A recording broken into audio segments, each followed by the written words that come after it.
this edition of the SCR Webinar series. The SCR member service is brought to you by the Realtors Education Foundation. With us today, we have Dr. Michael Fanning of the Old English Consortium, a nonprofit organization seeking to promote excellence and efficiency in our local communities through collaboration. A goal of the OEC is to bring all stakeholders together to improve education, economic development, and the quality of life in the region and throughout the state. Dr. Fanning is an expert on tax reform and has studied South Carolina's tax structure such that he is a veritable source on what areas desperately need reform. Dr. Fanning's presentation focuses on reducing tax rates for all South Carolinians while stabilizing our state's competitiveness through addressing the hundreds of special interest tax loopholes, exemptions inserted into the tax code over the past several decades. Thank you for joining us, Dr. Fanning. Now we will turn it over to you. Igolo donim dolo, a phrase I shared with students as I taught history years ago in South Carolina public schools. Most of us don't know what that means. This may help you, or this might help you. Igolo donim dolo literally means put your skin in my hand, or give me some skin, or give me some dap. Our kids think that phrase is cool because it belongs to them. What they don't know is that phrase is over 100 years old, over 1,000 years old, dating back to the Swahili city-states of East Africa back in the early 1000s AD. My name is Mike Fanning. I used to teach 14-year-olds the history of the world in 1 year. I had to teach everything that ever happened since the dawn of man and womankind up until yesterday in the period of 1 year. And the key in teaching our young people was to try to find some way to connect with them as to what that phrase, what we were studying had to do with their lives. And so when I introduced the Swahili city-states, I reminded them that that phrase that they thought belonged to them, give me some dap, actually came from another continent, Africa, to another time period over 1,000 years ago in another language, Swahili. And so my goal was to find a way to connect something that was very abstract with the life of 14-year-olds. As we look at our state's competitiveness, we look at two questions as we look at whether our state is broke or whether it's simply our system that's broken. South Carolina is facing some tough economic challenges, as is the rest of the nation. We've been given an excuse for the last year that the only reason we're in this mess is that our country is in the midst of a recession. However, we have two questions in South Carolina that have been permeating the landscape. The first question in my neck of the woods is, or the statement is, that the state ain't got no money. We hear this every time there's a budget cut. We hear this every time in South Carolina that we cut an item or that we have an excuse for not lowering taxes, is we can't afford to lower taxes. We can't afford to provide basic services because, in fact, our state is broke. The other question and comment we hear across the state of South Carolina is, why are my taxes too high? We hear constant griping and complaining about tax rates in South Carolina, which begs the question, how can we as the state of South Carolina have some of the highest tax rates in the nation and yet be broke at the same time? And this is what began the study for the Old English Consortium, because one of the advantages of living in a state that's broke would be that we would have very low taxes. One of the advantages of living in a state where our taxes are too high would be we'd be having tons of services provided. But how on earth can we possibly live in a state where indeed our taxes are too high and our state is broke at the same time? Year after year, we see challenges in South Carolina, and we've had budget cuts as a result of a lack of funding. Just this past year, in January, we saw a 5% across-the-board budget cut to all agencies in South Carolina. But a miraculous thing happened last year in our public schools. The day after the 5% budget cut, the same number of kids actually showed up in schools. And I say that sarcastically, but it begs the question, did the parents not get the memo from the state that we had a 5% budget cut the day before?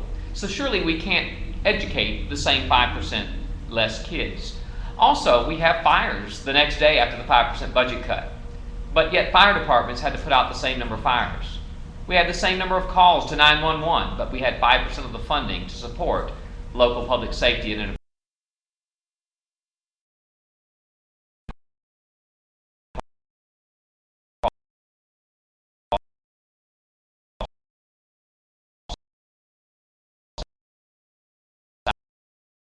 South Carolina.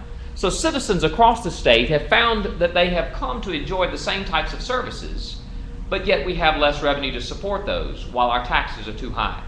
Since 1953, South Carolina has only experienced negative revenue growth twice, simply meaning usually we collect more money the next year than the previous year, mainly because we have the same or a few more people.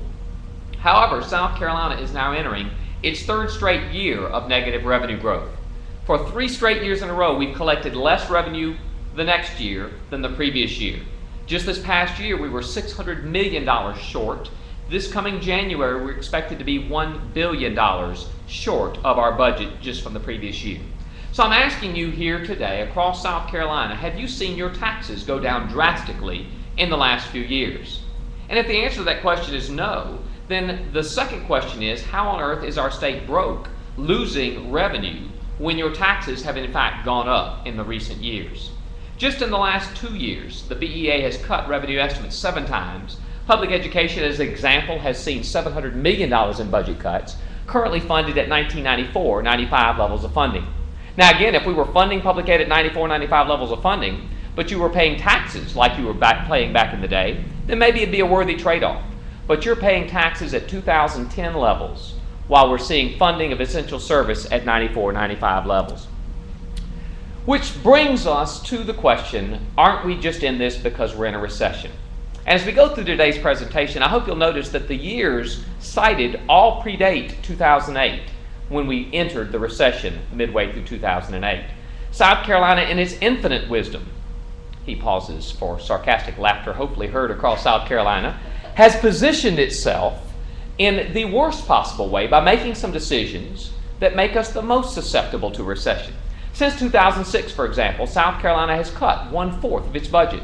These are not made-up figures. You can talk to your Republican, Democrat, senators, House members. You can go to the Board of Economic Advisors website. Today's actual budget is 24% less than it was 4 years ago. That's a direct result of some decisions we made as a state. Hopefully, your taxes have gone and been cut by 1/4 during that time period. My guess, however, is probably you've not seen a decrease in taxes, but our state has seen a decrease in revenue. Since 2006, we have made a change such that South Carolina now relies upon the income and sales tax for 87% of its revenue. And if you think about our state budget as a pie, this means that 87% of our state's budget, our general fund bank account, now comes from the state income tax and the state sales tax. 47% from an income tax and 40% from a sales tax. 47% from a sales tax and 40% from an income tax. And that was 2 years before a recession. Once we entered the recession, we found that people do not buy things, impacting the 47% of our revenue, and people are losing their jobs, and if they keep their jobs, they're losing their income. And so we have actually set ourselves up to be the most susceptible of any state in the nation to enter in such a recession. Furthermore, since 1984, we've slipped in to our tax code numerous sales tax exemptions, totaling to almost $2.7 billion. South Carolina now has, as part of its income, only about 13% of its revenue during that time. So we talked about 2 questions when we started today. Are our taxes too high? And is South Carolina too broke? First question, are our taxes too high? We are the 37th highest tax state in America. Now, assuming Puerto Rico has not achieved statehood in the last 24 hours, that means we're relatively low with only 50 states in America. If you look at percentage of income, nationally people tend to pay 9.7% of their income in state taxes. In South Carolina, we pay 8.8% of income in state taxes. But if you bury a little deeper in the statistics, you'll find out that indeed some of our taxes are too high. Our sales tax is 6% statewide, not accounting local options. That sales tax is the 13th highest in the United States of America. which, if we are a poor state, makes you wonder if that tax is not a little bit too high. But if you look at the next item on the slide, you'll find out that our cigarette tax is the 42nd highest tax state in America. Now, that's after we raised it 50 cents this past legislative session. Previous to the last session, our state cigarette tax was only 7 cents a pack. We ranked 50th. Most of you remember that the first proposal was to raise it only 30 cents from 7 to 37. Most asked, why did we pull that off the table and move to 50 cents? Well, if we had raised our tax 30 cents a pack from 7 to 37, we would move from 50th highest to 50th highest. We had not moved our cigarette tax in several generations, and now, even with a 50 cent per pack tax increase, we still rank with the great progressive state of Idaho, all things potato and public education, for the 42nd highest cigarette tax in America. And many of you say, well, that's good, we need low taxes. But if you look, you'll find, the State House evidently, but on your slide, you'll find that you're paying for the 42nd highest cigarette tax by paying the 13th highest sales tax. Taxes are like a balloon. You can squeeze and lower taxes in some area, but when you do it, you'll find some unintended consequences that taxes will expand in other areas. Which brings us to North Carolina and Georgia, who recently were going to have to furlough and lay off at a higher rate than South Carolina. But instead, they're now debating increasing their cigarette tax, already higher than ours, by another $1. Just some perspective, the national average is $1.42 a pack, and we are at 57 cents. We could increase our cigarette tax another 85 cents, which I'm not advocating, but we'd still only rank 25th highest in America. But moving on, gas tax. I would ask you, if you were here today, how many of you have driven on a road lately? I see no hands, so I'm assuming most of you use public transportation, or I'm on a webcam, one of those two. But I say that because in South Carolina, you can't dodge a pothole without hitting another pothole. Folks in this past election have been mad about the inefficient use of our tax dollars, and they're right. Because I will watch, as I'm sure you have, our government fill potholes on the same road 3 years in a row when they could have paved the road. But we have not increased our gas tax since 1987. Not even by 1 cent, not even to keep up with inflation. We have the 47th highest gas tax in America.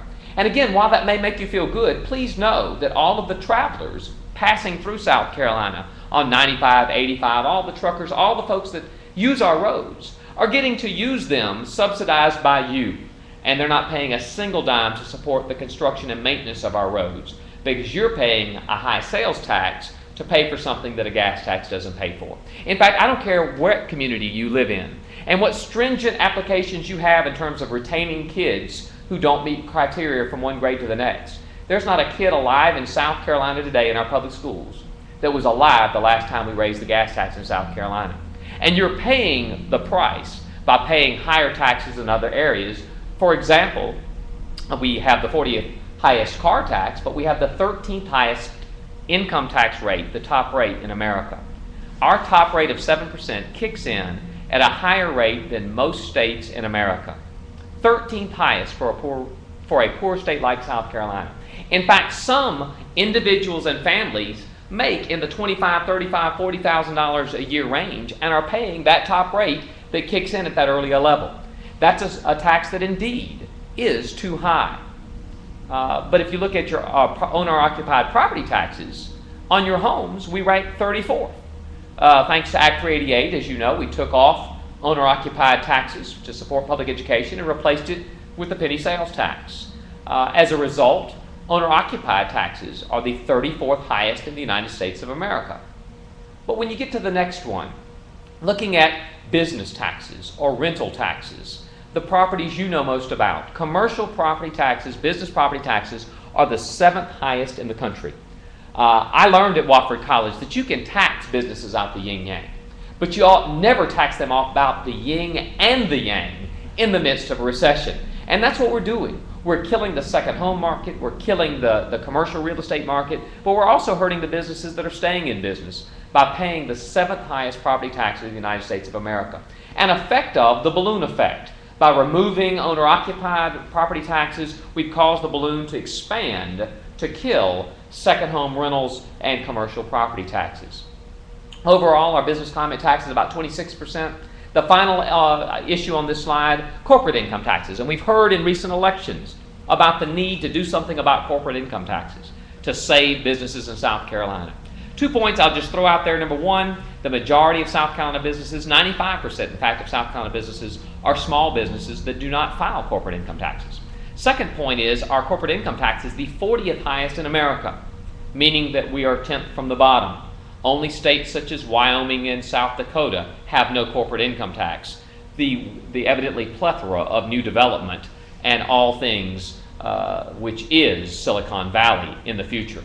And I say that sarcastically, hoping to point out to you, if we want to rebound the economy, if we want to help not only the real estate market but businesses across South Carolina, probably we need to do something about our business property taxes, second rental property taxes, and corporate income might not be the solution.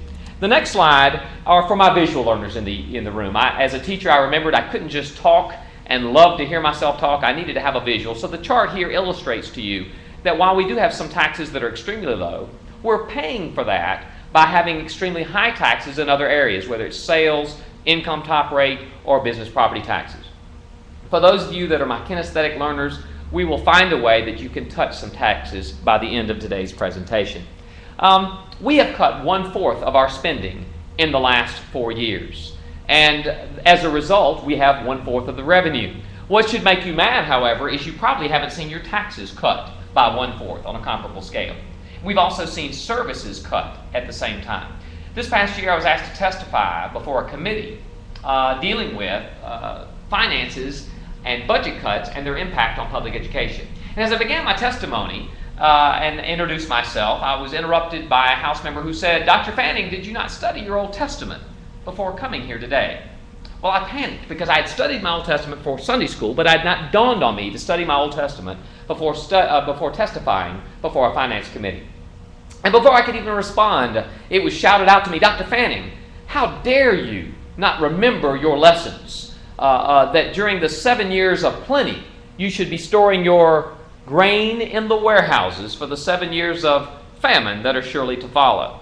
Fanning, all you wanted to do was spend during the good years in 2005, 2006, so that we have no revenue today.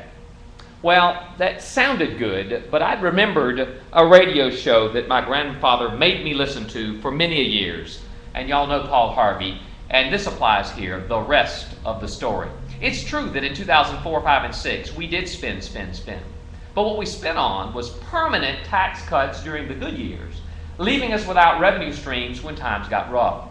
Now, the money belongs to the taxpayers, and so when extra revenue was in, it would make perfect sense to return the extra revenue to the taxpayers in one of two ways. One is investing for our taxpayers in things that could pay off in the long run, whether it be paving roads, public safety, public schools, or returning it directly in form of a tax rebate to our taxpayers to make sure that extra money made it back to them.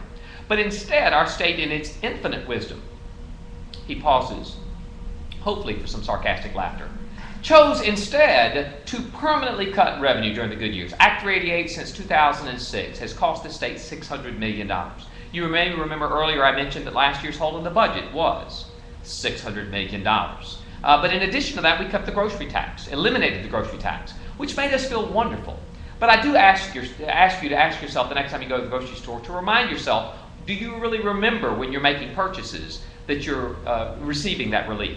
Also remember that that's costing the state $430 million in revenue each year. And there were many proposals on the table that could have targeted the relief to the poor that needed the help, but instead we chose to eliminate revenue permanently. Soft drink tax, $34.9 million a year, would come in directly to support public education. Not only was it eliminated, but at least for a while it was taxed at the 6% rate. But now, with the elimination of the grocery tax, we're not taxing soft drinks at all. So we are promoting and creating a tax incentive for tooth decay while we underfund our services, causing your taxes to go up in other areas. So yes, we permanently cut taxes during the good years, but we've got to realize that's our responsibility. If you as a family had 3 people working in 2004, but times were good and you decided that 2 people could stay home and 1 person could support the family, when times got rough, you'd have to be honest and say, we made a decision and we might need to make a change and another person may have to go back to work. And in South Carolina, unfortunately, it's time for us to go back to work. So we've had permanent tax cuts during the good years, leaving us without revenue during the bad years. We have several taxes that are some of the lowest rates in the nation, which are wonderful, but we're subsidizing them by several taxes that are some of the highest rates. Income tax, sales tax, business property tax, that is crippling our South Carolina economy. And we have a combination of things that have destroyed what has been the three-legged stool approach to South Carolina's finance. Back in the 1970s, states came to South Carolina to examine our successful model of finance. We had the three-legged stool approach. Wherever you are right now, if you will, raise your hand if you've gone to a bar. By the way, I won't be able to see you unless you're on a webcam. Raise your hand if you've gone into a bar, and when you've gone into a bar, you get up to a stool that kind of wobbles, and it annoys you. I'm noticing that we're not getting anyone raising their hands, so evidently you're afraid that you're being photographed. So how many people have gone to your kitchen counter? Because no realtors in South Carolina ever have entered a bar. But you've gone to your kitchen counter, and at your kitchen counter, you've had that stool that's wobbled. And so quickly before your wife or husband comes in, you'll move it down and you'll take the good stool, and when your wife comes, or your husband you'll go, oh, I don't know, honey, how'd you end up with that wobbling stool? The reason you do that because nothing annoys you more than going to a conference or a meeting or a bar or a kitchen and finding that you are on a four-legged stool that wobbles. The most solid structure ever invented by man was the three-legged stool. A three-legged stool might lean, but it'll never fall, and it'll never wobble.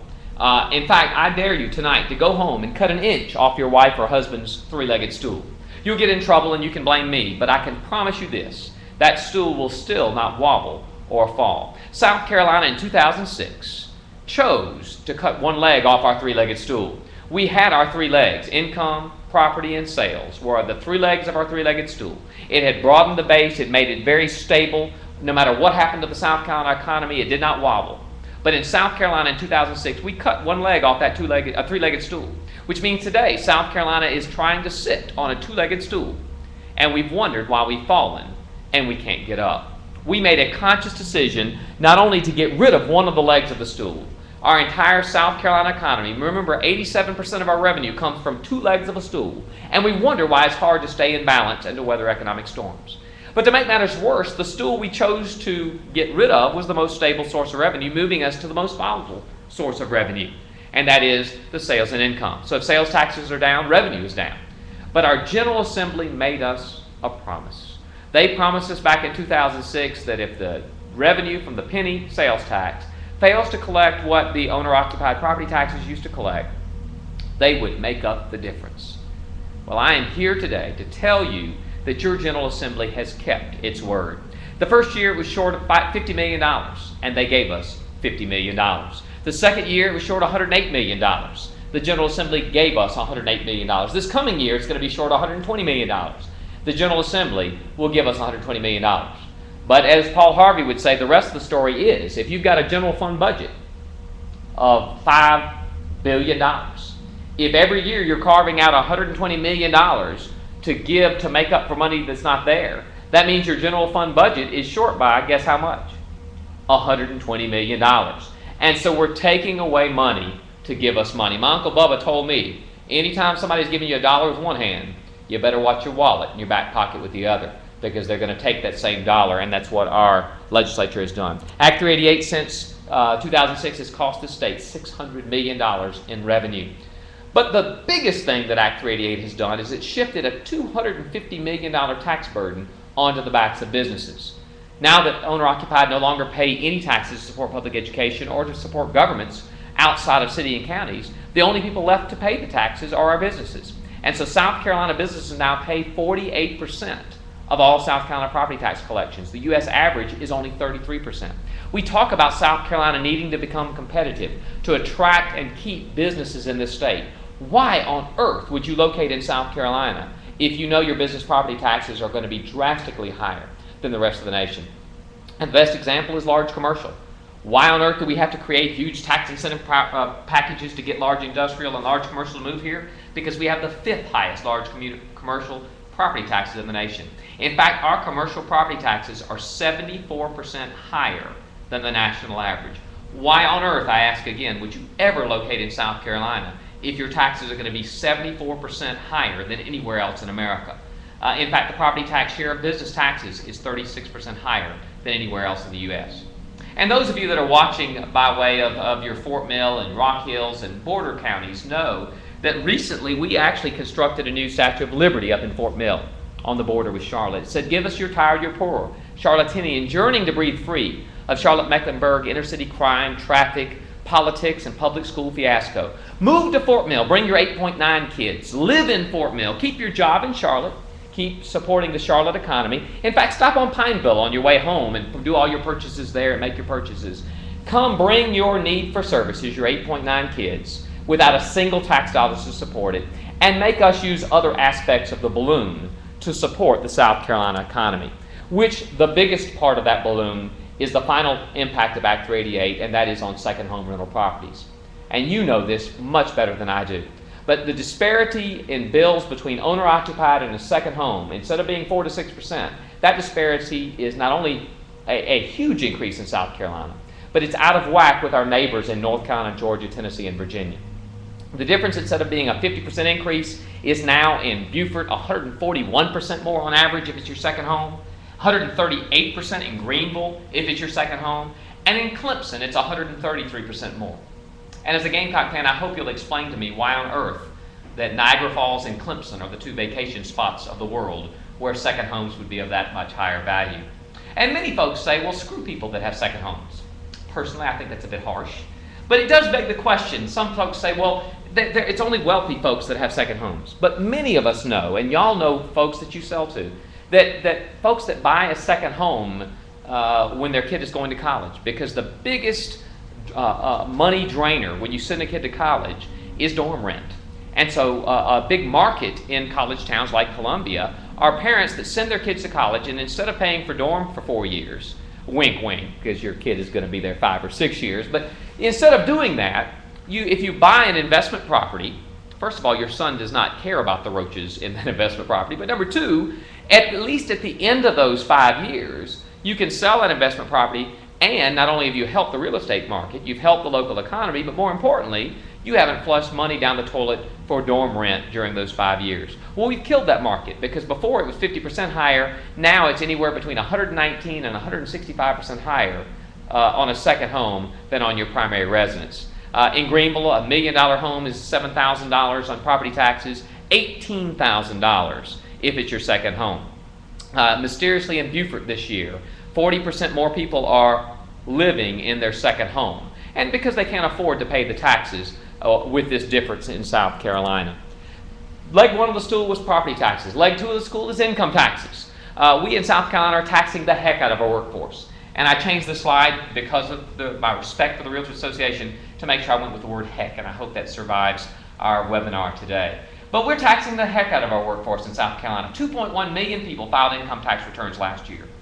Out of those 2.1 million people that filed income tax returns, 41% reported zero tax liability.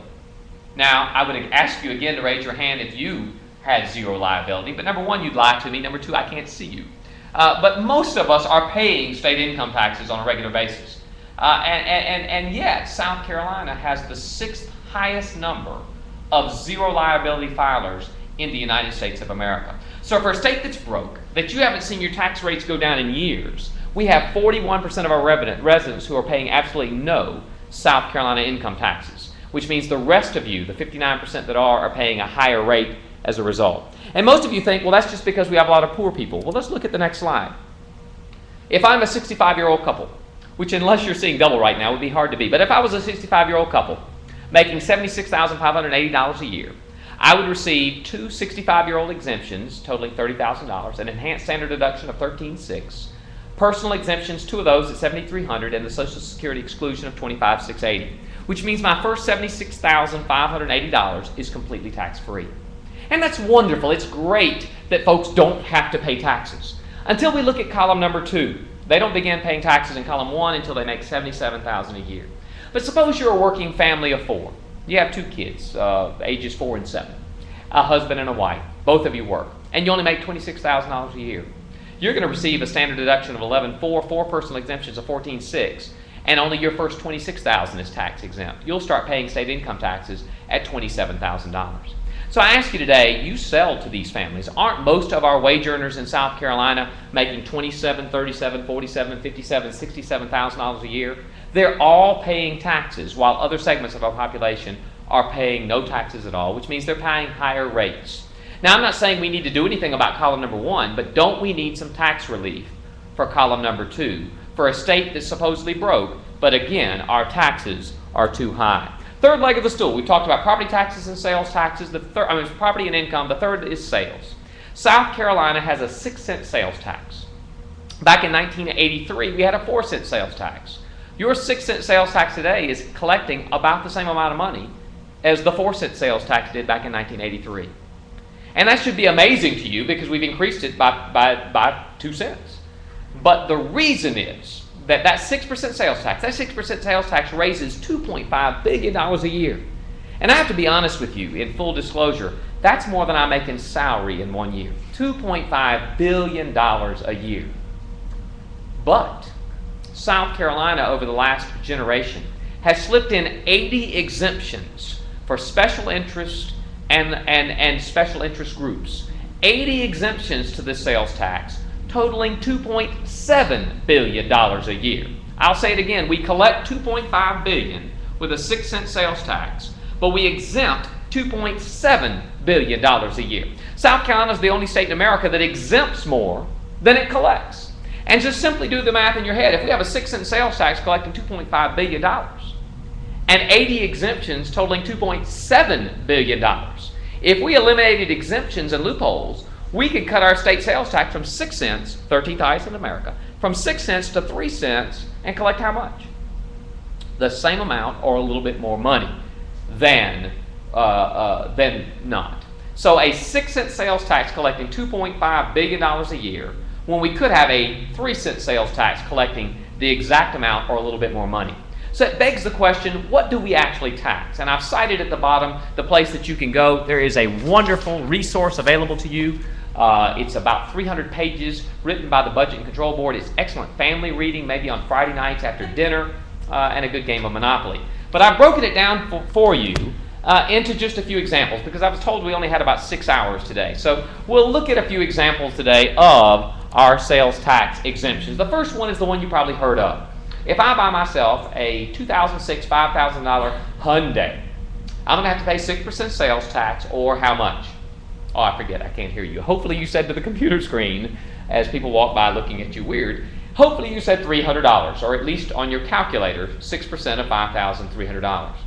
But we do know that some folks enjoy riding at a little bit higher class, and so they buy themselves a 2009 Lamborghini Roadster, $385,000 car, and you pay cash, because if you're going to buy a Lamborghini, that's the only way to buy it, is to plop down cash. That's the way I roll anyway.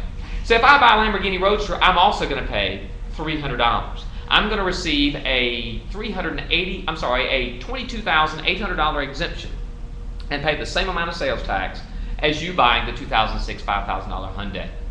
Well, many of you ask, well, during a recession, we can't do anything to hurt our car dealers and our car buyers. Well, if I buy a $36,000 BMW in South Carolina, I'm going to pay the $300, which is the max that you can pay. In North Carolina, I'll pay $1,080 for the same $36,000 BMW. In Georgia, I'll pay $2,520 for the same BMW. So I ask you to think about, when this webcast is over, are car dealers in Georgia and North Carolina jumping off of tall buildings at a higher rate than they are in South Carolina? And the answer, of course, is no. We're all hurting because we're in a recession. But we have not moved our sales tax cap of $300 in a generation. About 10 years ago, I asked a legislator to introduce a bill to move our sales tax from $300 to $310, thinking surely in 30 years inflation would move the cap up $10. Did not make it out of committee. And so it asked the question, if our state is really broke and your taxes have not gone down, where is the money going? But most of us, while we know about the car sales tax cap, we don't know that that applies to a fishing boat, since it arrives to the lake on wheels. So if all I can afford is a $5,000 smoke crab fishing boat, I'm going to pay 6% sales tax, which is $300. But we do know that certain individuals like to one-up us, and they want to buy themselves a 126-foot, $6.5 million feed ship yacht. because it's fun to tell the ladies we're going yachting today. So if I go buy myself a feed ship yacht at $6.5 million, I'm going to have to pay taxes on it to the tune of $300. I will receive in South Carolina a $389,000 exemption for that yacht. By the way, that's enough that it could have paid for your Lamborghini Roadster. That's how much we're exempting each year. If you notice at the end of each one of these items, I've listed amount in parentheses. That's how much it costs the state in revenue. So for the car sales tax cap, we are exempting $152 million in revenue. That's tax money that is owed to the public. We cut public ed by $104 million last year, but also with that $152 million, we could have reduced tax rates for all so that me buying my Hyundai could pay a lower rate as well for a state that says that it's broke. Little Johnny wants a model airplane. And in other states, when little Johnny wants a model airplane, little Johnny goes to his parents, and his parents say, well, honey, Christmas is coming.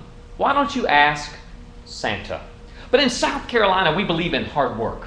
And so we don't care that Johnny is 7. We tell little Johnny, go get a job. So little Johnny has to go get a job mowing lawns, but his dad won't let him use the lawnmower, so he has to use the beaver cleaver with the blades. So he mows lawns, earning money for that model airplane, $15. Little Johnny mows 18 lawns, earns the money for the airplane, goes to the store, brings his quarters and pennies, puts it on there, and the store clerk says, I'm sorry, little Johnny, there's $15 here, but you have no 6% sales tax. You need 90 more cents. Little Johnny has to go back out and help out his neighbor sell his papers on his paper route to earn the 90 cents to buy the model airplane. Meanwhile, right down the street, there's a kid named Biff. Biff's daddy buys him a $1 million Lear jet, capped at $300. We in South Carolina will tax hardworking 7-year-olds while we give $1 million Lear jet owners a tax break for a state that says that it's broke, has no money, and your tax rates are not lowered. How many of you have watched the Brady Bunch episode where the station wagon broke down and they had to take that silver Winnebago on the trip to the Grand Canyon? Well, that silver Winnebago, if I want to buy myself a 1989 Chieftain Winnebago, I'm going to have to pay $5,000 plus 6% sales tax, which is $300. However, as you know, the Joneses right down the road, trying to embarrass me in front of my wife, go and buy themselves a beautiful $130,000 Coach House Platinum recreational RV with a direct satellite on top, getting the NFL ticket wherever they go. They also pay $300, costing the state $8 million in revenue each year, revenue that belongs to the taxpayers. Did you know that if you buy a mobile home in South Carolina, because it arrives on wheels, it qualifies for the $300 sales tax cap? So if all I can do is afford a 1973 2-bedroom, 1-bath, 480 square foot mobile home, I'm going to be paying not only the cost of the mobile home, but the $300 in sales tax. But we know the Joneses next door want to outdo me, breaking up my marriage, of course, and buy the $139,500 3-bedroom, 2-bath, 2,400 square foot mobile home, which meets all kind of energy efficiency standards.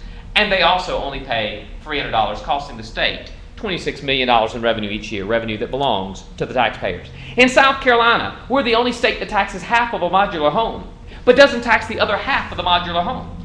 And I hope 2 questions are popping in your mind. Number 1, why? But more importantly, what half of the home do we tax? My wife insists it's the bathroom and the kitchen. I recently got married. First thing that made my mother proud of me. The PhD didn't help, but when I finally at age 40 married, it allowed her to rest easy. And the day after we got married, our phone broke. I said it was omen, but that got me in trouble with my wife, so I don't say that anymore. But when the phone broke, my wife wanted a brand new phone. She wanted a Panasonic KS 2-line phone.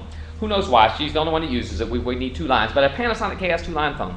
So we had to go to the store. I don't know if you've been there, but you can buy a canned ham and a suit and get your oil changed at the same time. 52 cash registers, usually only 2 of them open. It's called Walmart. I don't know if you've been. But I had to go to Walmart, and when I went to Walmart to buy the phone, I had to pay not only the money for the phone, but the money for the sales tax. If you buy your phone through the phone company, you pay no tax to anyone, costing the state $22.8 million in revenue each year. They get that exemption. Little Johnny, I hate to let you know, but little Johnny from the earlier story, he was diagnosed with a terminal illness and is going to die. Now, for those of you taking a bit too seriously in your office, it's a made-up story and he lives. But right now, we think he's going to die. And so his dad wants him to have a special Christmas. Remember, Christmas is coming up. It's right around the corner. And so he wants little Johnny, when he comes running down those stairs, to see what going around the tree? A classic Lionel train set. And so little Johnny's dad gets a second shift at the plant to earn enough money for that Lionel train set. Gets enough money, but doesn't quite have enough money for the $18 for your 6% sales tax. So he gets a job helping that same neighbor kid deliver newspapers between now and Christmas so that Johnny can have that special moment. Meanwhile, right down the road, there's that kid named Biff. His daddy buys him a $300,000 EMD locomotive real train, completely tax-free. We in South Carolina tax kids' dying Christmas gifts while we give people that can afford real trains a complete tax break costing the state millions each year. We're the only state in America that taxes string but not twine. I encourage you this fall and spring to have your kids fly your kites with twine. It gets worse lift off the ground, but it's tax-free. Kids that buy college ruled paper pay taxes. Newspaper pay no taxes. If I want to see my Gamecocks and how they're going to do in their football preview magazine, I pay $7 for magazine, 42 cents in sales tax. However, have you ever gone to buy a newspaper and you try to give them $1.06 or 53 cents? The stores will not accept tax on newspapers costing the state $7 million each year. If I own a laundromat, I will have to pay taxes on all the supplies and equipment used to operate my laundromat. If I own a dry cleaners, I pay no taxes on any supplies and equipment used to operate my dry cleaners. Hopefully you're asking yourself why, and why don't I get that break in my business? If I want to dry clean a shirt, I'm going to pay 14 cents to dry clean this shirt. Ladies, for some reason you'll be charged twice the amount of money to dry clean your shirt. I don't know why. Maybe your buttons are on the wrong side. Not that I've ever tried on women's clothing, but we hear your buttons are on the other side. But seriously, we are taxed when we dry clean a shirt. But did you know that cruise liners, the Love Boat, can dock in Charleston or Myrtle Beach, bring in all their linens, and they dry clean tax-free? So hard-working men named Bubba that have to get their shirts dry cleaned for work the next day are paying taxes while million-dollar cruise lines get a tax break for a state that says it's broke, can't afford to give you a tax cut or pay for essential services. If I want to buy an FM station, I pay taxes. If I want to buy an AM station, I pay no taxes. No one knows why. If I want to buy a John boat, I pay taxes. If I want to buy a $15 million New Hopper barge, I pay absolutely no taxes. Recently, this past summer, it was our 3-year wedding anniversary for my wife and I took her on a dinner cruise down in Charleston. Everybody say aw. Thank the 3 of you that's playing at home. And it was a very romantic thing, but evidently we tax romance in South Carolina because I was taxed. If I was wealthier and I could afford it a timeshare, not taxed at all. If I want to asphalt my driveway, I'm not sure if asphalt is a verb. I asphalt, you asphalt, he, she, it asphalts. Try conjugating asphalt labor. But if I buy asphalt for my driveway, I have to pay asphalt, the labor, and the 6% sales tax. Did you know if the same asphalt is taken out of state, no one pays sales taxes to anyone for a state that says it's broke? Recently, when you went to the state fair, you paid taxes on concessions. 2 weeks ago, at the Pig on the Ridge Festival in Ridgeway, you could buy concession items tax-free. In South Carolina, most of us have an Uncle Bubba that have an old Chevy Nova or a pickup truck they've been working on for years, and they have put more money into that old pickup truck than it was ever worth to start with. If I buy a carburetor for my 1973 Chevy Nova, I'm going to pay $12 in sales taxes. If I'm a commercial air carrier, I pay no taxes. Carolina Clemson football is coming up in a week and a half. We will pay taxes on those tickets, but we pay no taxes on lottery tickets. And this is my favorite one. In South Carolina, we tax 30% of a portable toilet, but we don't tax the other 70% of the portable toilet. Again, I hope you're asking yourself 2 questions. Number 1 is why? More importantly, which half of the portable toilet do we tax? If you will, raise your hand in the privacy of your own room if you knew the majority of those exemptions. I'm seeing no one raising their hands, mainly because I'm in Columbia. But my guess is that most of you are not benefiting from any of these, or not 95% of them you're not benefiting from, which means you're paying twice the tax rate necessary to run government for a state that's broke, that doesn't provide basic resources. Back in biblical days, we had inefficiencies in government. People are mad today about inefficiencies in government. But if you remember your biblical lesson, in biblical days, the one person they were maddest at in government was the tax collector, because the tax collector was taking twice the amount of money needed to run government and pocketing the other half, giving half to Caesar. Now, I'm not implying that the Department of Revenue is pocketing your money, but I will tell you this: you're being taxed at twice the rate necessary to run government, while the other half of your money is given to special interests. We've just given 25 of the 80 sales tax exemptions that you benefit none from while you pay higher tax rates. But it's not just that. We have 2 shotgun wedding weekends in South Carolina. Child brides can buy a wedding dress on a back-to-school weekend completely tax-free. I would urge you as a real estate firm to buy all of your paper for the year because you can get it tax-free. What we don't realize is the rest of the year, that means we're paying higher tax rates to support it. Last year, after Thanksgiving, we also had the ability to purchase automatic weapons and 50-round clips, tax-free. Now, I'm glad that we have a Second Amendment, and I'm glad we had a Second Amendment weekend. I wish we had a Fifth Amendment weekend. Some of you are wishing I'd plead the Fifth and shut up at this point. But I ask you, is it really worth it in South Carolina to have tax-free for items that do not promote our economy, while the rest of the year we're having to pay higher tax rates as a result? Connected with sales tax is the internet. You may not have known this, but Al Gore once invented this thing called the internet. And as a result of this internet, you may know it as the World Wide Web. Some of you may surf there. You can buy and sell things off the internet. Other states have found a way to tax the buying and selling off the internet. South Carolina doesn't do much of that. In fact, last year we lost $94 million off of things that people purchased in South Carolina off the internet that we just did not tax. This year we're projected to lose $110 million. Since 2007, it's projected that we will have lost about $560 million in revenue that people are buying and selling and just not paying taxes off of the internet. Well, I've done this webinar today to make you feel ashamed, because you're given two easy ways to pay your taxes off the internet. Number one, you keep a spiral notebook with you at all times. Every time you make an internet purchase, you write down the purchase amount, calculate the 6% tax, and then put the spiral notebook back in your purse and wait till your next purchase. Keep it throughout the year, wait till you file your income taxes, total it up, and pay it on line 26 of your income taxes. Many of you are saying, I'd like Monty Hall's door number 2. The only other option in South Carolina is every time you make an internet purchase, you print out the receipt, you get in your car, you drive to the Department of Revenue, you take a number, you wait till your name is called, you go to the front of the line, you pay your internet taxes on that purchase, you drive back home, and you make another purchase. And I say that literally, those are the only two ways we offer South Carolinians to pay their taxes over the internet. No wonder that we don't collect those taxes. I have to admit, I've made this presentation numerous times in the last year, and about a month after last Christmas, I realized I had not paid my taxes off of the internet. I did, quickly, for those of you taping this at home. But it makes it so easy to forget that other states have found ways. North Carolina, for example, has increased revenue collections by $500 by merely collecting taxes on sales already going on, which kept them from raising taxes in other areas. Why can't we do that? And the last part is we're basically giving you, the brick and mortar businesses, a 6% markup because you're having to pay the taxes. So why would I buy a book from you and pay 6% more when I could go online and not pay those taxes?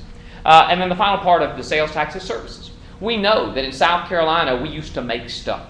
We used to feel proud of making stuff. We used to make bed sheets and comforters and pillows. We used to make bricks. We used to make stuff in this state, and we felt proud about making stuff. In fact, I live near a little town called Great Falls, and Great Falls used to have 2 grocery stores, 2 drugstores, a movie theater, and a Belk. And the reason we did was we had 3 textile mills. Kids could go straight to work in the mill, support their family, have a wonderful life for their entire life because we made stuff. But we know today that we no longer make stuff in this country. We've moved from an industrial economy to a service economy. In fact, 2/3 of all purchases in South Carolina are now services. And so we, as an economy of change, we've told our kids they can no longer just try to graduate from high school and get a job in a mill, that they have to prepare for a lifetime of work experiences that may change because we now live in a service economy. Everything's changed except for, guess what? South Carolina's revenue system. We're still taxing the cotton gin in the internet age. We have not moved our services. In fact, in South Carolina, now that 2/3 of our purchases are services, we still exempt 133 out of 168 services. Only 35 services are taxed. Now, if you and I are the only 2 people paying taxes to support the entire state, our rate would be very high. If everybody in South Carolina were paying taxes to support the state, our rate would go very low. And so right now in South Carolina, our tax rates are high because we exempt 133 out of 168 services, more than most states in America. The service industry is about a half of GDP. From 1947, back in the day, families would purchase 2/3 of their purchases as tangible goods. Today, families, 2/3 of their purchases are services. We haven't adjusted accordingly. Nebraska recently found themselves in a recession. And so I came here today to tell you that in South Carolina, we could one day find ourselves in a recession.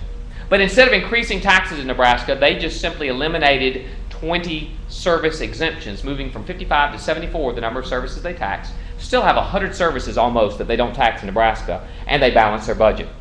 In South Carolina, we tax 35 services. Florida taxes 64. South Carolina taxes 35 services. Tennessee taxes 67. But some of you are saying, we're not wealthy like Tennessee. He pauses for more sarcastic laughter. We tax 35 services. West Virginia taxes 110. But guess what you can find out about West Virginia? Their tax rate is, I'm not curtsying, it's lower in West Virginia. But also by having a broader base, they're actually weathering their economic storm better than South Carolina is by having lower rates, a broader base to be able to handle their economy. Each year for a state that's broke, and you haven't seen your tax rates decline, we exempt $1 billion in special interest service exemptions. In fact, quickly, just one slide to give you examples of those, as of course I point to the state capitol rather than your slide. We tax your cell phone in South Carolina and your cell phone service, but we don't tax dating services, tennis lessons, or private massages. And I hope you'll ask others why we have an exemption for private massages in South Carolina. Now, maybe it's to lure Brett Favre here, I don't know. But think about the tax revenue if we could attract the Brett Favres of the world paying taxes on their private massages, or at least ask yourself, before we as a state go totally broke, shouldn't we at least tax tennis lessons? We tax diaper services, but not pet grooming or horse boarding. And most of you that get your pet groomed don't even know that you're getting it groomed tax-free. We tax your funeral in South Carolina. We're the only state in America that will literally tax you into your grave. You will pay taxes once you're dead. Well, your family will. But if you look at the other slide, you'll see that we have a tax incentive and a tax break for loan brokering, bail bonding, and debt counseling. We have a tax incentive for you to commit a crime, get out of jail, and get out on bond tax-free, but we'll tax you when you die. You actually are better off committing a crime than dead. Well, I guess you would be better off, but why on earth, as a state, do we continue to have high commercial property taxes, high second rental taxes, low services for a state that says it's broke? We don't tax. Commercial art, graphic design, we tax. Interior design, we don't tax. Commercial linen, we tax. But storage of household goods and furs, we don't tax. Credit information, we tax. But not lobbying, public relations, and management consulting. We tax your photo printing and copying. But we don't tax telemarketing, taxidermy, and tire repair. I hope you appreciate the alliteration on that one. But think about it. We have a tax incentive for the industry of stuffing deer heads and mounting them on a wall. We have some of the highest tax rate in the country while we're broke so that we can give tax breaks, completely tax-free, the industry of deer head stuffing. Now, before those of you get insulted while you look on your business wall and see the moose there, please know I'm not against deer head stuffing. I come from a part of South Carolina where deer head stuffing is a vital part of who we are. But shouldn't deer head stuffers pay taxes like everyone else so we could weather the storm and lower rates for all? Sorry, those of you that clicked off because I insulted your deer head stuffing. Cable and direct satellite TV we tax, but not fishing and hunting guide services. Car rentals we tax, but not limousine rentals. We tax your aircraft rentals, but not your chartered flights. We tax hotel, motel lodging, but not lawn mowing, landscaping, and extermination. We'll tax you if you stay in a trailer park overnight in South Carolina, but not shoe repair, hair cutting, and carpet cleaning. So it begs the question, what do we actually tax in South Carolina? And is our state really broke? Or is our system broken? And I hope today you've begun to at least think that maybe the answer is not as simple as our state is broke, tighten our belts, do nothing, and get through it. Maybe with a little work we can find that, for example, we are paying high taxes so we can subsidize some of the lowest tax rates, i.e. cigarette taxes, in America. $300 to $800 million it's costing us. We have property tax exemptions and loopholes, $150 million a year. Sales tax exemptions, I've gone over 80 of them at $2.7 billion a year. We're not collecting $110 million a year on internet taxes that just people aren't paying.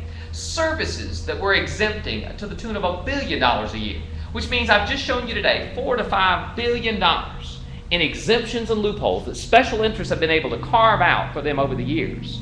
And our state is broke. So I ask you to think about several questions today. Number one is, could South Carolina drastically lower tax rates for everyone, especially in the area of rental of second homes, business property taxes, the income tax top rate? Could we not reduce taxes for everyone with $4 to $5 billion? Could we not plug the hole in the leaky ship and save our government, save the basic services that we come to expect $4 to $5 billion? Could we not do both? In fact, remember the entire budget is only $5 billion. So if we tackled half of the exemptions, we could give massive tax cuts in South Carolina and balance our budget in this state. Our state is not broken, our system is. We have a current system where we have hodgepodge tax exemptions and loopholes, and no one knows why over the last 20 years. We've cut revenue streams during the good years, leaving us no revenue streams during the bad years. We've responded to special interest groups. In fact, I'll ask you to think about later where you were in that great portable toilet exemption debate of 1987. And I say that knowing that you don't know about that. I don't know about that because most of these were bobtailed on the back of pieces of legislation as a favor to a special interest group that kept artificially our tax rates high and our state broke while all of your money, or half of your money, is going to these special interest exemptions. We tax some goods and not others. We don't know why. And it doesn't stop. My grandpappy called me one time and said, Fanning, I don't know why grandpappy called me Fanning. We had the same name. Maybe he couldn't remember mine. But he said, Fanning, if you ever find yourself in a hole, the first thing I want you to do is stop digging. South Carolina last year was $600 million in the hole and introduced 19 new bills for 19 more exemptions for a state that was broke while your tax rates were high. Everything from animal husbandry, sorry ladies, nothing for animal wifery, to geothermal heat pumps. And by the way, I love geothermal heat pumps. If there was one in front of me right now, I would kiss it on camera. But shouldn't geothermal heat pumps be charged the same sales tax as the rest of us if we could stabilize the economy and lower tax rates for all of us in this state? The fundamental criteria of any good economy are three things. Number one is tax rates should be competitive. For example, our car sales tax cap. If you don't want to eliminate it, surely at least we could graduate it up. If Georgia is 2,520 and North Carolina is 1,080, think about that. If you've ever watched late night TV, could we not at least raise our sales tax cap from $300 to $1,079.99? We'd still more than triple the revenue that could come back to the taxpayers, and we'd still have a better rate than North Carolina or Georgia. Second thing, it's got to be adequate. This year our budget has money to run school buses for 122 days. Yet we have school for 180. We've got to figure out what do we want out of government and what do we do to pay for it while we lower tax rates for all. The third thing is it's got to be equitable. Is that when you heard the exemptions of the loopholes, the average South Carolinian was not benefiting from those. It was the special interests that were. The best approach to any tax base is to have the broadest base taxable. And before you say, oh, that Fanning guy, he loves himself some taxes, let him pay mine. Please know the reason that we want to broaden the tax base is so that we can lower the rate as low as possible. We can bring down the second rental properties. We can bring down commercial real estate taxes, bring down the 13th highest income tax rates in America. We can lower tax rates for all while we weather the storm together. As you know, we have a track commission that is getting ready to unveil their report any day now. They were appointed by members of the General Assembly and our previous governor. They are issuing some recommendations. But I'm not here to ask you today to study the track report. I'm asking here today, what are you doing to support tax reform? What are you doing as our state is crumbling with an infrastructure? Instead of simply complaining about the one part of that impacts us, what are we doing to propose a solution? Because the more we keep complaining that we're not funding this service or that second home rentals are getting screwed, what are we doing to actually offer a solution? And what I would ask you to do is think about joining with us today. We have 34 local chambers across South Carolina that have endorsed this approach to comprehensive tax reform that say if we can focus on eliminating special interest loopholes and exemptions, that money can be used to address some of the inequities in our tax structure and lower tax rates for everyone. Those of you that want more information, we finally have a website, www.roarsc.com. ROAR stands for Reduce Our Awful Rates, ROARSC.com. And we're putting out information there from local chambers of commerce and Rotary groups and small groups all across South Carolina that are looking a way of channeling that energy of that frustration of inefficiencies in government and high taxes into something we could do something about this session. If this session we're going to be $1 billion short, they don't want to raise taxes in Columbia, and we don't want them to. Here's a way that our General Assembly could step to the plate for the first time in 60 years and give us an honest discussion about our taxes in South Carolina. If you want more information, I think we have that on our last slide, but hopefully we'll have time for some questions from you, folks that have been paying taxes and probably have not seen massive tax cuts in the last 4 years. We'll give you a few minutes to finish typing your questions, but we do ask that you join. On the website you'll find not only this presentation, but you'll find supporting documents, links, not only to the Track Commission's website, but also to the Board of Economic Advisors as well, to see this data and the impact that it has. But we're also looking to do some things locally in your area, trying to find ways that we can channel that energy and anger over inefficiency in government tax collecting, hopefully into something positive that can make a difference.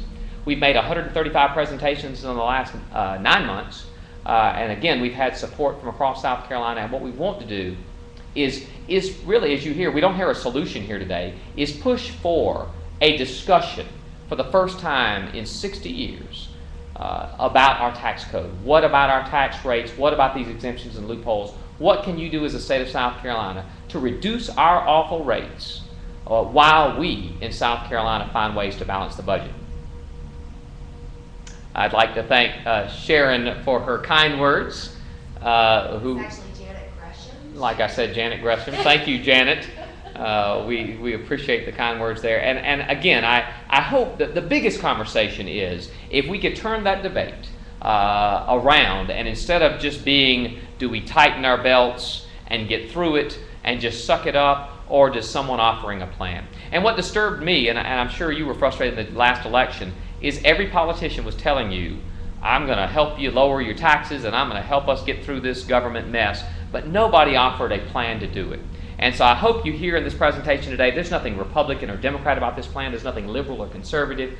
This genuinely is a dialogue that I think we owe the citizens of South Carolina, as a way that we could get to reducing those rates that all of you know are problems, not only for your industry, but for yourself personally, while we balance our state budget. And what an opportunity for South Carolina to be a leader in something. What if in South Carolina we could be the state that balances its budget in the worst recession year ever, but at the same time cuts tax rates by 33-40% for every South Carolinian, and by eliminating exemptions and loopholes to the tune of anywhere from $3 to $5 billion, we'd actually have the money and the means to do it.